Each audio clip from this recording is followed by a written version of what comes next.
Yes, the best.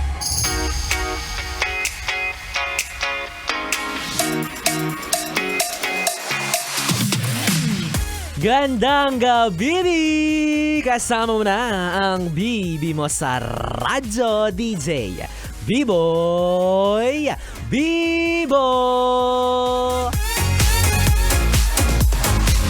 Bibi, it's a young and fresh na Webes. Kasama mo ang bibi mo sa radyo again, DJ B-Boy Bibo. Ate ganda!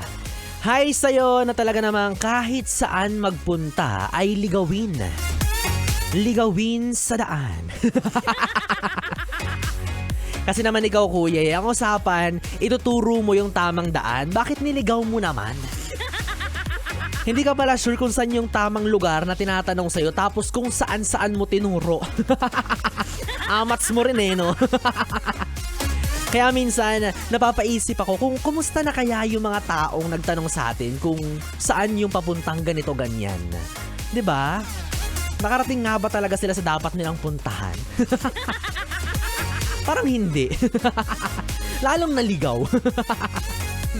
Pero sa panahon naman kasi ngayon, 'di ba, may Google Maps na tayong tinatawag, Waze. 'Di ba? Ano pa ba yung mga mapa?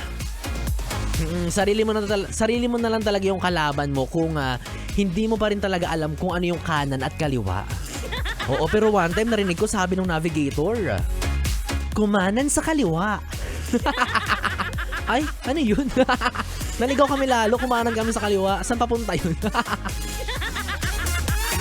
O, hindi naman kaya sabi nga ng matatanda, di ba? Kapag ganyang naliligaw ka, baliktarin mo yung damit mo. O, di ba? Ako, di bali nang maligaw talaga, no? Huwag lang magmukhang tanga sa kalsada. Ayoko naman naglalakad ako tapos baliktad yung damit ko. Kaya sabi rin nila, kapag hindi ka sigurado kung saan ka pupunta, lagi mo lang daw isama si Magta. O, hindi mo kilala si Magta. Si Magta is si magtanong. Diba? Kaso introvert ka, tapos ma-pride ka pa, ayaw mo magtanong. Kasi iniisip mo, kaya ko to. Ilang oras na, di ka pa nakakarating sa pupuntahan mo. Speaking of the word, ligaw. Yung pag-uusapan naman natin ngayong gabi ay para sa ating BB Time tungkol sa panliligaw.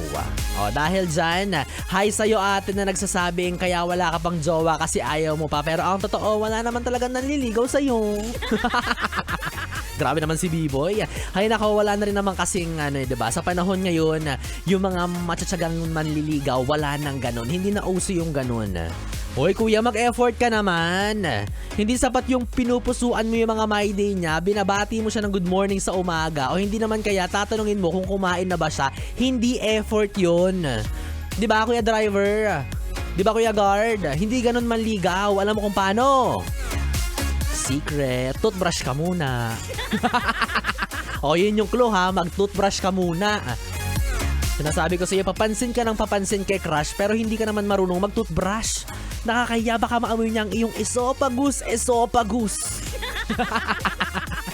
Well, BB, kung nakaka-relate ka, baka para sa'yo ang BB Time hugot natin ngayong gabi. Pwede mong ibahagi ang kwento mo sa radyo tungkol sa usaping ito. Kaya naman mamaya, abangan mo yan. Mag-send ka lang ng voice message sa aking Facebook Messenger, DJ B-Boy Bibo, DJ B-I-B-O-Y, B-I-B-O. Sagutin mo lang ang katanungan na, paano nga ba ang tamang panliligaw? At maya-maya sabay-sabay natin niyang pakinggan at pag-usapan para sa ating BB Time. Muli kapiling mo, DJ B-Boy Bibo, ang DJ na single, ready to mingle, basta walang label. Paborito mong katabi mula alas 9 hanggang alas 12 para sa ating BB Time dito pa rin sa 101.1.